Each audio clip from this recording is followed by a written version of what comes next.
Your Steve Jones Show podcast is loading now. The Steve Jones Show podcast is sponsored by Purdy Insurance. Visit Purdy Insurance on Market Street in Sunbury or visit online at purdyinsurance.com.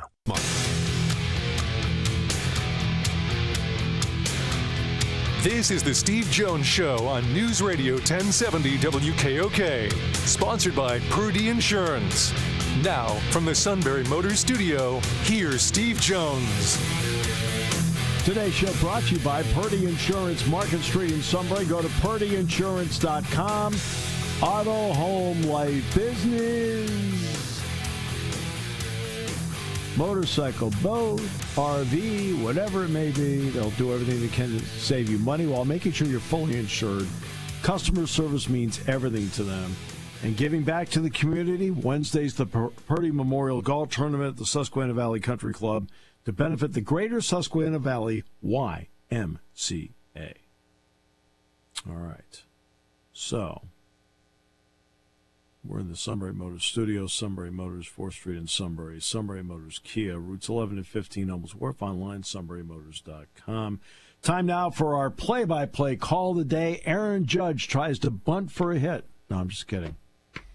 Harting. Off there. Did it go in?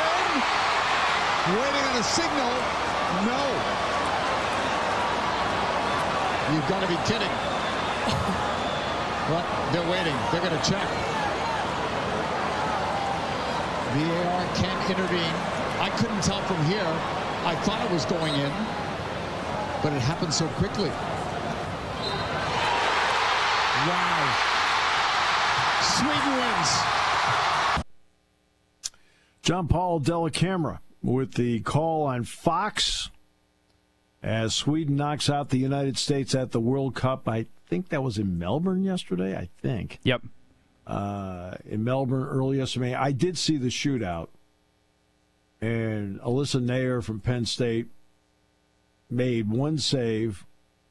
Then she took a penalty kick herself, scored. And then that last sequence where she saved it, then had to save it a second time, and it was just over the line when she knocked it out. And the U.S. lost.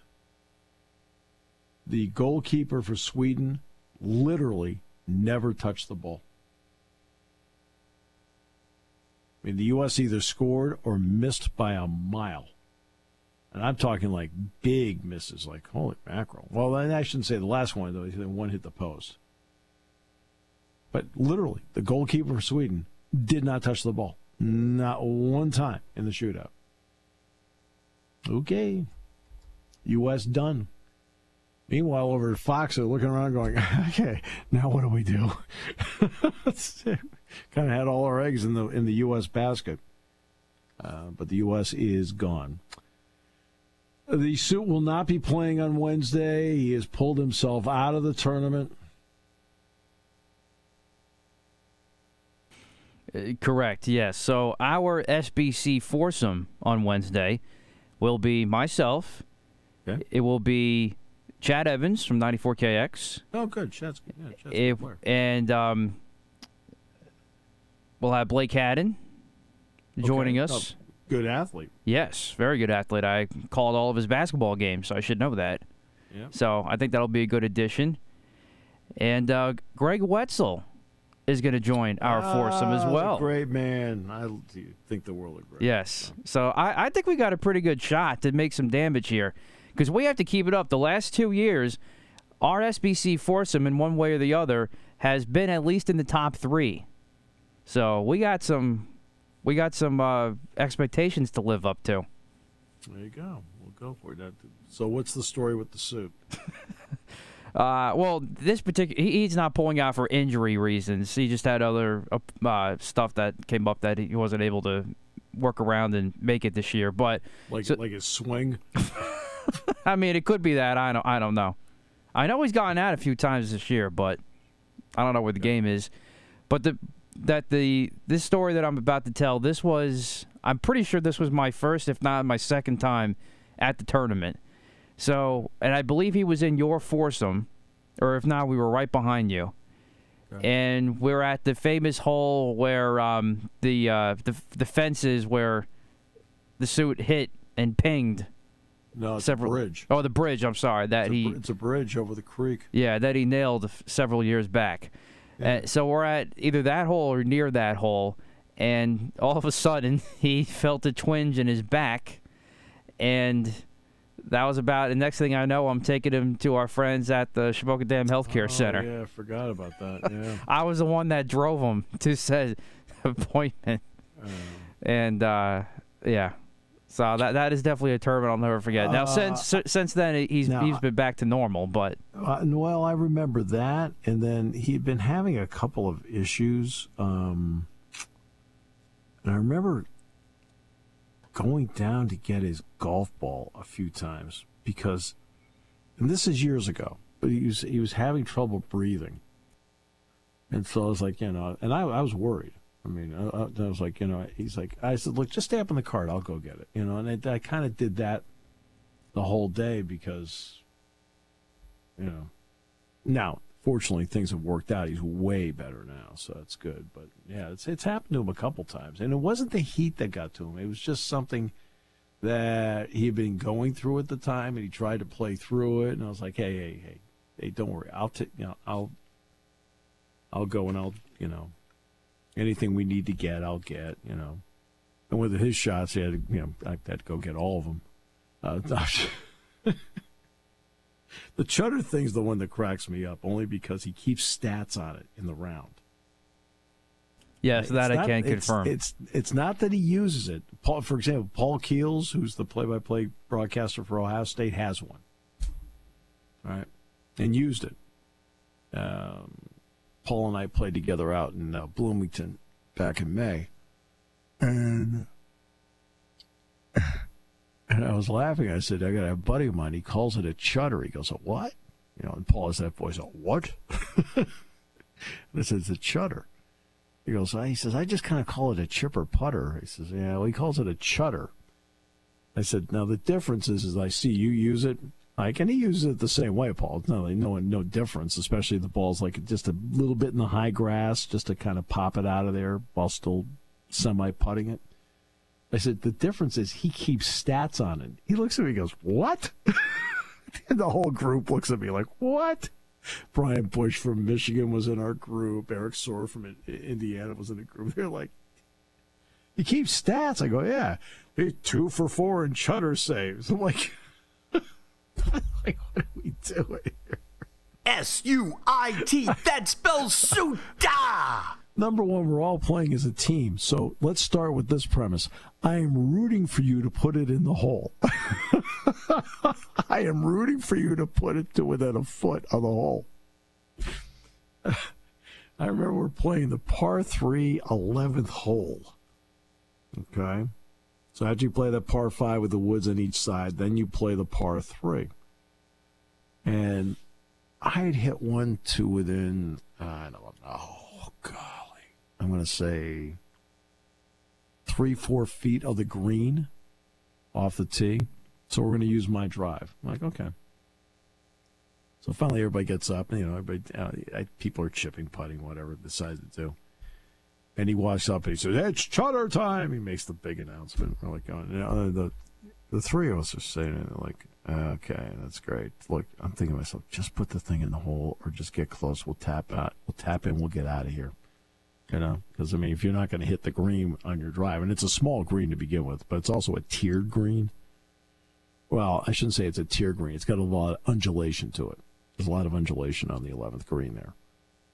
And I'm thinking, look, if you can just get within like a foot or two, we're fine. We can tap in, then we'll go and let's see if we can birdie the next couple holes. And he takes the thing and he gets it up there to within about, I don't know, like goes past the hole and to the left by about 8 to 10 feet. Like, he goes, oh. He had already announced he was 2 for 4 on chutter saves. He says, oh, I'm 3 for 5 now. Hey, we're all looking at him like 3 for 5. And I went last. And I chipped to within 6 inches. We tapped and I said, look, that's it's like that's how you, I said, You're 8 feet away. That's one of the most affectionate smooches of all time. I said it was the fourth best shot in the 4-person group. Everybody else was like 3 to 4 feet, whatever. Turned out I got lucky. I got it within 6 inches. We could just tap and get the heck out. It's like, he's 8 feet away. That's a save. I said, save. I said, that's what I said to Paul. I said, he keeps stats on the sucker. He says, Steve, you have to be kidding me. I said, no, I'm not kidding you. Now, he's sitting there listening in the back office of the story.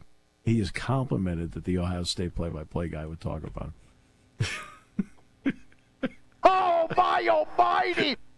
Hey, Paul Keels and Steve talked about me in Indiana. It was a topic of conversation.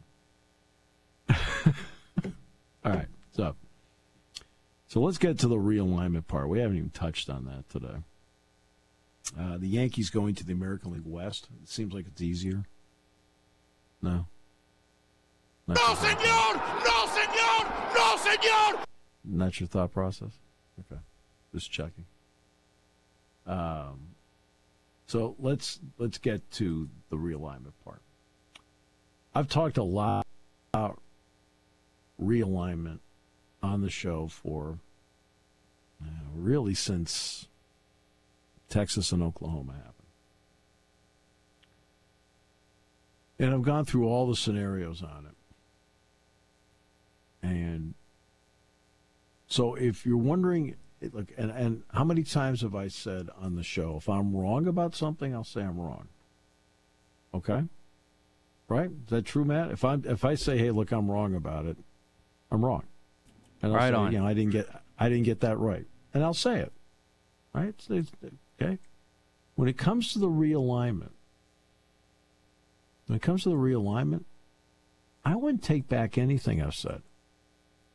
I think for the most part, when it comes to realignment, based on all the people I've talked to, I travel around a lot more. I'm at, there are different people that show up at different things like Big Ten tournaments, bowl games, things like that, where you get a chance to really talk to them and get a read on things. My entire thought process was, Pac-12 gets a media deal, and then there's no shakeup. Now, Florida State may change all that because they've been grumbling a lot for the next 5-6 years. And I really believe that was going to happen. I thought the next TV contract had the one to really blow things up because at that point you have people falling from behind. Or falling behind. Well, in some ways, Friday was a microcosm of everything I've been talking about for years. And Thursday night, now Colorado had already gone. I'm like, okay. But Colorado is, look, no offense, that's not the Pied Piper, and it's Colorado. They're in the Mountain Time Zone. They're really away from everybody else. They've been in the Big 6, Big 8, Big 12. So going back was not an earth-shattering thing, and it did not change the direction of the Pac-12 at all, except they lost the team. Okay? But then the key was the entire time was always about the TV package. And I said over and over again with the Pac-12, what's the TV package and what's the linear component to the TV package? I kept saying that over and over again. Well, in the end, they finally get presented with the TV package. And they're all looking at each other like, where's the extra money? Which you knew they'd come up short if it was just streaming. Because Apple, what's Apple's reputation when it comes to sports? They refuse to overpay. They're dealing with the NFL. Should tell everybody that. It should tell everybody the way they dealt with the NFL. Hey, they got to a certain point, went, now we're not going to pay for that. They're trying to be smart about what they're doing. Well, in the end, they were presented with a streaming package. Well, what wasn't in the contract? Anything with linear. Uh-oh. Big problem. And by the way, I have a huge thunderstorm here right now. We also have a tornado warning here in State College, just so you know. So if you're driving, coming here, just kind of delay it a little bit coming in here. Number two, if we get knocked off here because of power outages or weather, I just want to make sure you know that, because we're having a really big storm here right now, and we have a tornado warning. I'd head to the basement, but I'm already in it. Okay. So they get presented with this, and that's when the frenzy started, because they looked at it and went, it's $23 million per school, and where's the linear component? And it goes back to what I've been saying. If you happen to be Kalen DeBoer, or you happen to be Mike Hopkins, or you happen to be Dana Altman or Dan Lanning, what are you asking? Okay, I need people to see me play. And the $23 million was based on 1.7 million subscribers. If they could get to 5 million subscribers, this is where the bonus money kicks in. But there was no linear component. So here's Arizona on Thursday night having their discussion. And they call a meeting for the next morning at 7 o'clock Pacific time, 10 Eastern. And overnight, all the reporting changed. All the reporting changed overnight on Thursday night. I think everyone expected to wake up on Friday morning and like, hey, Arizona's gone, and here we go. Here comes the mass exodus. Well, you woke up on Friday morning, and guess what? What was the story? It was quite the opposite. You know, the Pac-10 may survive. They got a meeting coming up this morning. This may be it. They may be able to stay together. And the momentum was staying together. Because let me throw out one quick caveat on this. What was the key? What was the one carrot dangling there that was attractive to Oregon and Washington? That the Pac, whatever number it happens to be, we'll say the Pac-9, okay? And and by the way, San Diego State was waiting by the phone on Friday. I know they'd have to pay a $32 million exit fee, but they were ready to go. All right. The carrot that was dangled was your path to the college football playoff, if you were Oregon and Washington, for the automatic bid was easier. Because for Oregon and Washington, the only hurdle they had really that was serious to either one of them was Utah. And one of those three, in all likelihood, for the next few years, would have been the leading contender for the automatic bid to the college football playoff. And that was the carrot that was making them think. But when they got presented with, they thought they were going to be presented with a revision to the TV deal on Friday morning that would include some sort of linear. And there are stories being written by many people. They tried to go to NBC, and they went there 3 times, and NBC told them no 3 times. And they got there. It's the same deal. It's the same deal. Well, at this point, I'm an athletic director, and I'm a university president. My responsibility is not to my conference. It is not in any way, shape, or form. It is not a responsibility to my conference. My number one responsibility is to take care of my university, my athletic department, and my student athletes. What gives them the best chance? And for Oregon and Washington, they made that decision. Long term, into the 30s, 40s, and 50s, the Big Ten gives them the best chance. It doesn't do anything to help the tradition or anything like that. But if you're Oregon and Washington, the athletic directors, university president, okay, your path to the college football playoff became exponentially more difficult. Because now you're going from a conference where your one competition was Utah to now having your competition be Penn State, USC, Ohio State, Michigan, maybe even Wisconsin. Maybe even Iowa. Who knows? All right. That's how much it changed for them in terms of the competition part to get to the college football playoff. But they looked at it long term and said, look, we'll take less now because at the end of the decade, we're going to be getting exponentially more. And you can't blame them. I can't blame them for thinking that way. Because nobody was bidding on the Pac-12 except Apple. And at $23 million per, that put them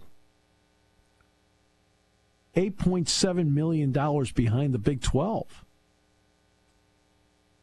Well, now at $30 million, and remember, there's more to it than just this. There's NCAA tournament money. There's Big Ten tournament sponsorship money. There's bowl money, college football playoff money, whatever. Okay?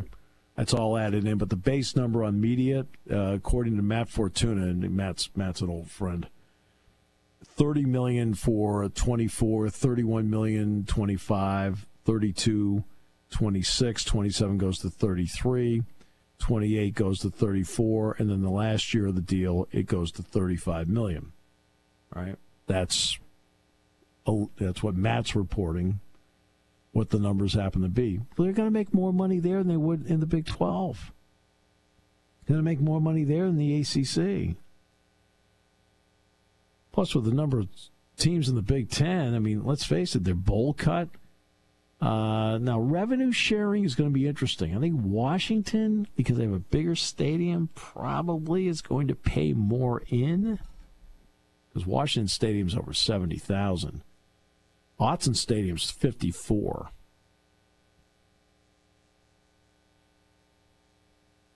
And as for the Big Ten, Washington, the state of Washington has 2.9 million households. A little bit more than 2.9 million households. The state of Oregon has more than 1.6 million households. When you combine it, it's 3.6 million. Because, again, there's numbers beyond the 1.6 and beyond the 2.9, so it actually rounds up to the next highest number. So it's 3.6 million households. People are cutting the cord, but there's still a significant number of cable subscribers there. Big Ten means the Big Ten network, which is 10 cents on the cable bill, is now going to be $1. It's going to increase 90 cents for each one. And by the way, the dominant cable outlet, the dominant cable provider in Oregon and Washington for both states happens to be Comcast. And it's also the dominant one in California, too.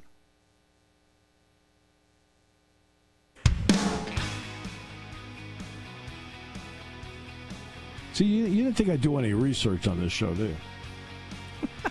I mean, I know what you know. I know how you think. You don't think like you just think we're like throwing darts here. So the Big Ten's going to reap at least a little, even though the Big Ten owns 39% of BTN and Fox owns 61%, they're still going to get more money out of the states of Washington and Oregon on cable fees. But they're going to have to now come up with something where they have to come up with approximately, I think I said 480 on Friday. Well, now they know a better handle on the numbers. They're going to have to come up with $400 million to break even offset these two, because you can't look at your existing members and say, hey, your cut's 1/17th now. It's not 1/16th. All right? You don't want that. So you have to come up with one more outlet.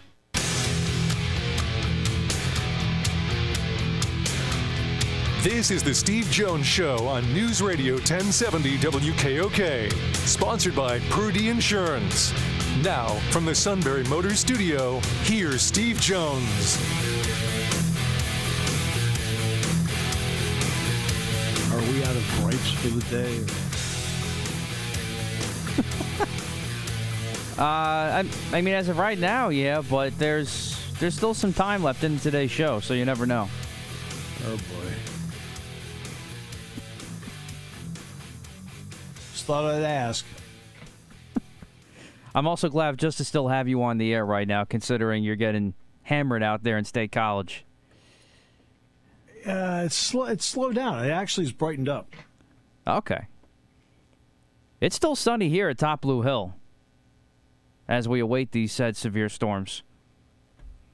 Yeah, no, I mean, it was, look, it came through here and you could hear it here in the old studio outside. But the concern was there was a tornado warning, which means there was a report somewhere here in Center County that it touched down.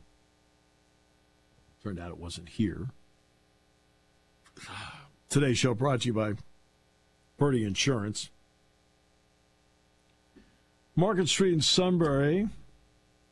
Go to purdyinsurance.com. Auto, home, life, business, RV, boat, motorcycle. They'll make sure you're fully insured, and they will also make sure that they save you money wherever they can. It is all at Purdy Insurance. Market Street in Sunbury, go to purdyinsurance.com. And Purdy Memorial Golf Tournament coming up on Wednesday, 2 days away. Susquehanna Valley Country Club. And it benefits the outstanding Greater Susquehanna Valley YMCA, and we'll be out there for that. And we're in the Sunbury Motors studio, Sunbury Motors, 4th Street in Sunbury. Sunbury Motors Kia, routes 11 and 15, Hummel's Wharf, and online at sunburymotors.com. So in the end, somebody asked me, what about the travel out there? What do you think about that? And I said, man, I just get on the plane, and when the plane lands and it turns out all the players exit, I follow them. I figure that's where we're playing. Said, I don't make a bigger deal out of it than that. I know you're shocked to hear that. Oh, my almighty! I'm just not big into making big deals out of things. Like, okay, well, that's the way it is. Let's go to work. I've done this a long time. I mean, I've done a lot of games on the West Coast of my career. I've done games all over the place. I've done games in Mexico. I've done games in Ireland. Yeah. Okay. Well, all right. To be honest with you, the last two expansions by the Big Ten have been exponentially more intriguing and exciting to me than the previous two expansions. Nebraska was fine. Maryland and Rutgers were fine because, they were closer. You can drive. All right, that's fine. But, USC, UCLA, Oregon, Washington, I'm sorry, from my point of view, from the broadcaster's point of view, incredible places to go. Can't wait. Now, is it going to make it? Does it make Mike Rhodes' job harder? Sure. Oregon, Dana Altman's had some good basketball teams. Mike Hopkins a bit up and down. Does it make James Franklin's job more difficult? Yeah, Dan Lanning has done a really good job in a short period of time at Oregon. And Kalen DeBoer has a team that a lot of people are very high on this year, and they've in the 12-team college football playoff, Washington would have made it last year. Okay? Now, for Mike Hopkins and Kalen DeBoer and Dana Altman and Dan Lanning, did their jobs become exponentially more difficult starting next year? Yep. And it goes back to what I talked about, the free ride, the competition to get the automatic bid for the Pac-12 to the college football playoff. It was just going to be really Oregon, Utah, and Washington competing for that. Okay, well, that's the way it is.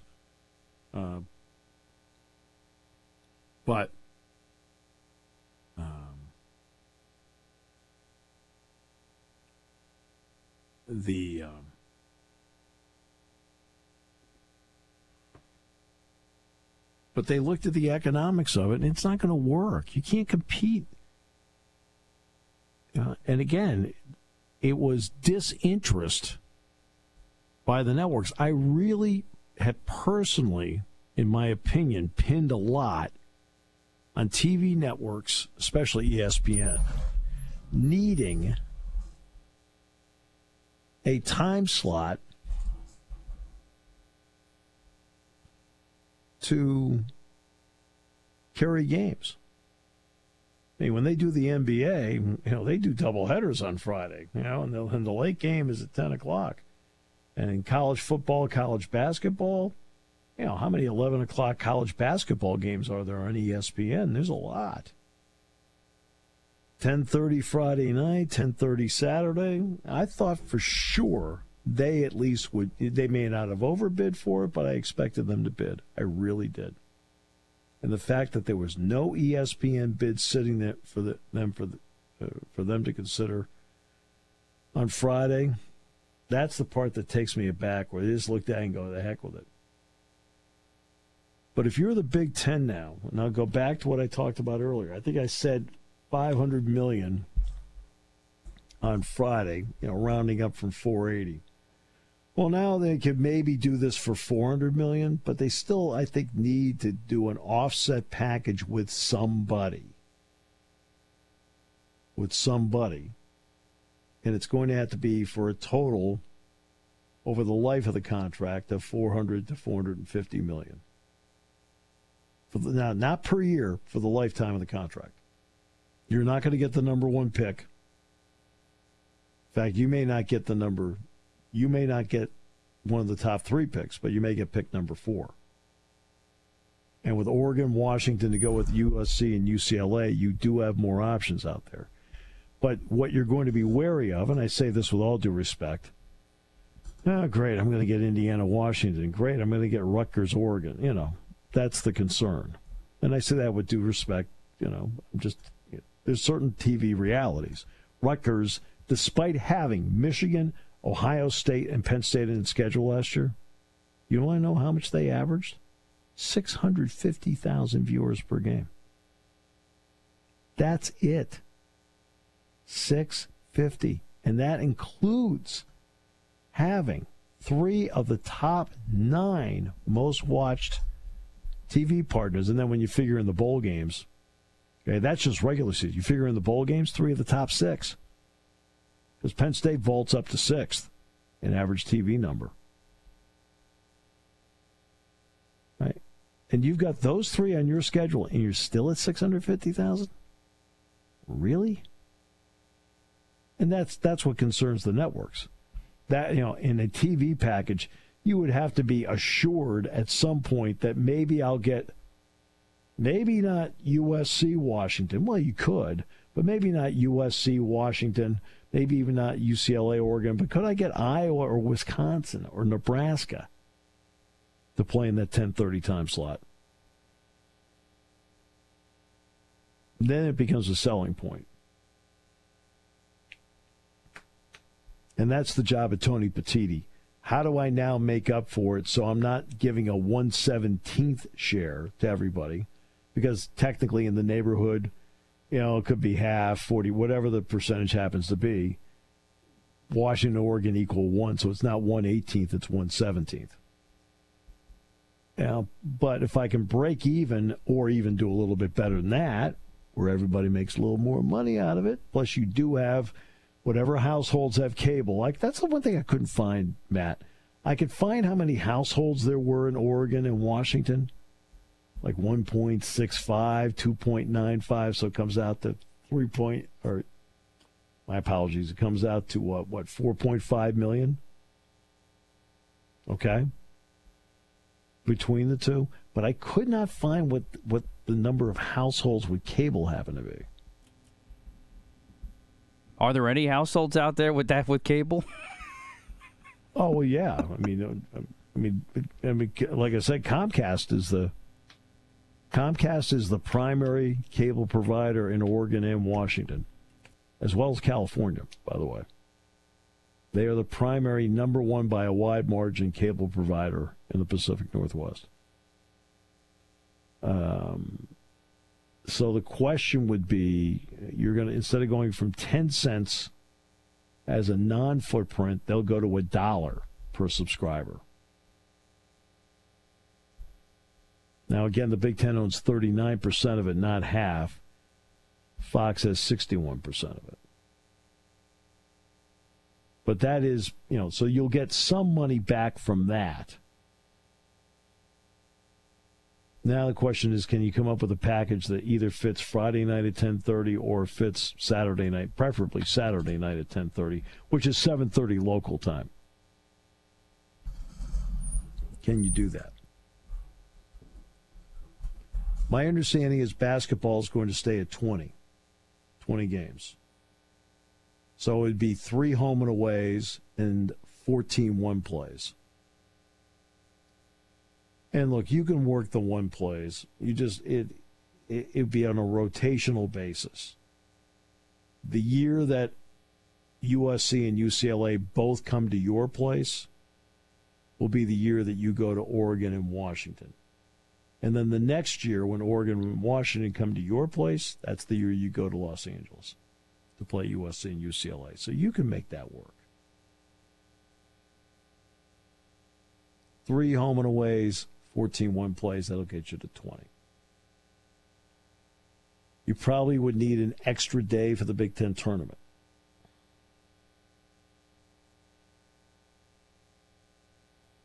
Not ideal, but yeah. You may have to start with a playing game on a Tuesday. But that's adding an additional day. And I believe the tournament, the first year everybody's in is in Minneapolis. I thought the Target Center thing was a 2-year deal. So it's the Target Center this year, and I think it's the Target Center the year after. Then after that, we'll see what they want to do with it. I mean, now, if you want, you can take the Big Ten tournament to Los Angeles. You could take it to Las Vegas. You could take it to Seattle. And it's not as if the Moda Center in Portland, a lot of people tell you that's a great place to hold tournaments. You could do it there if you wanted. To go with the possibility of Chicago, Indianapolis, and so forth, or you can go back to Madison Square Garden. Now, to do that, you've got to move it up a week, and that's problematic. Because the Big East does have a long-term contract with Madison Square Garden. Now the Florida State issue.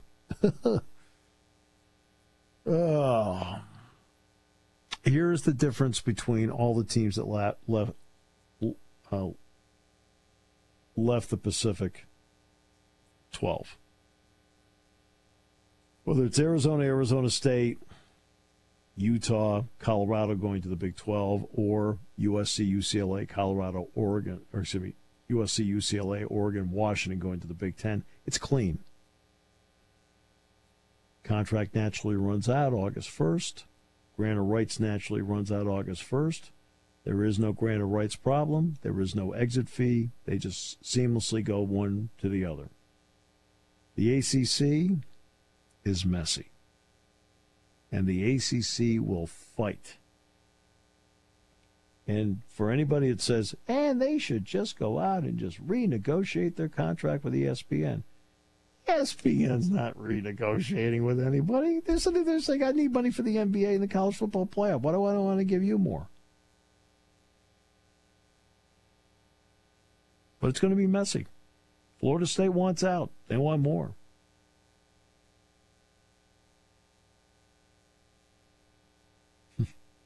It's like Sally and Charlie Brown, the little sister, Christmas. I just want what's coming to me. I just want my fair share. That's what Florida State's saying. Also, too, the Big Ten has to look at adding a couple of bowl games. There are 5 bowls tied in with the Pac-12 right now: the Alamo, the Vegas, Holiday, Sun, and Los Angeles bowls. Well, the Big Ten's already in the Las Vegas Bowl, so that's out. If you're going to add a couple, the LA Bowl, since the Rose Bowl now is part of the college football playoff, that's a possibility. And I'll tell you, I really enjoyed the Alamo Bowl. Not a little bit, a lot. And I've worked the Holiday Bowl. As for the Sun Bowl, I did a basketball tournament there in El Paso. The arena's right next to the stadium. Yes, I hiked to the top of the hill there outside the stadium just to say I did it.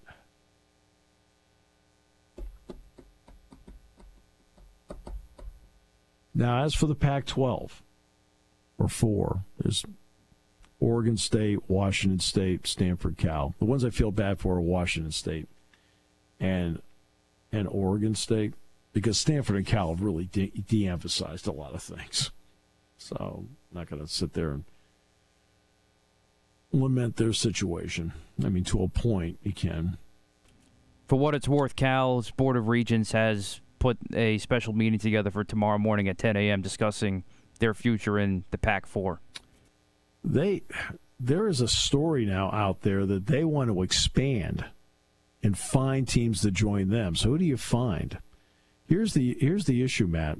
And it goes back to the story on San Diego State I told. San Diego State was ready to take a phone call on Friday from all the reporting. From all the reporting, they were ready to take the phone call on Friday morning and go. Okay. So can George Kliavkoff now pull off what Bob Bowlesby did with the Big 12 when Bob was the commissioner of that? Can you cobble together some schools and keep your conference alive?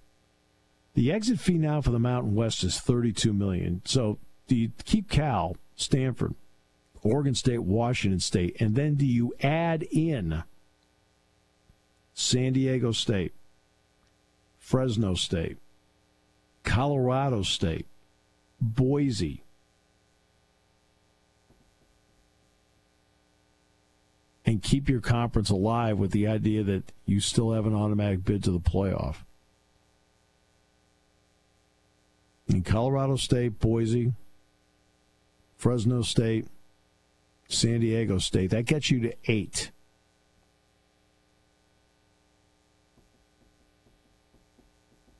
Can you find an SMU? That gets you to 9 because SMU said they would go. SMU. And is there somebody else out there that you can get to go? Like UNLV. I don't know. But that would get you to 10 if you can convince all those schools to go.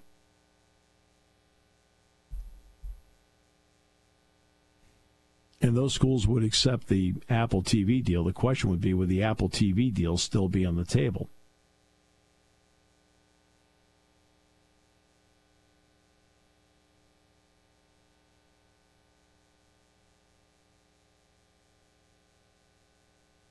So we'll see.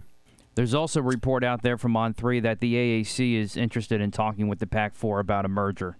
Well, of course they are, because they've been decimated. The Exactly. American, I mean, I've already gone through the 6 schools they brought in to replace UConn, UCF, Cincinnati, Houston, right? They brought in 6 schools. You're like going, one of them was Rice. I'm like going, Rice? Really? I mean, it goes back to what I've been saying about the Big 12 over and over again. A+ for survival. A for the TV package. In fact, A+ for the TV package. C- for membership.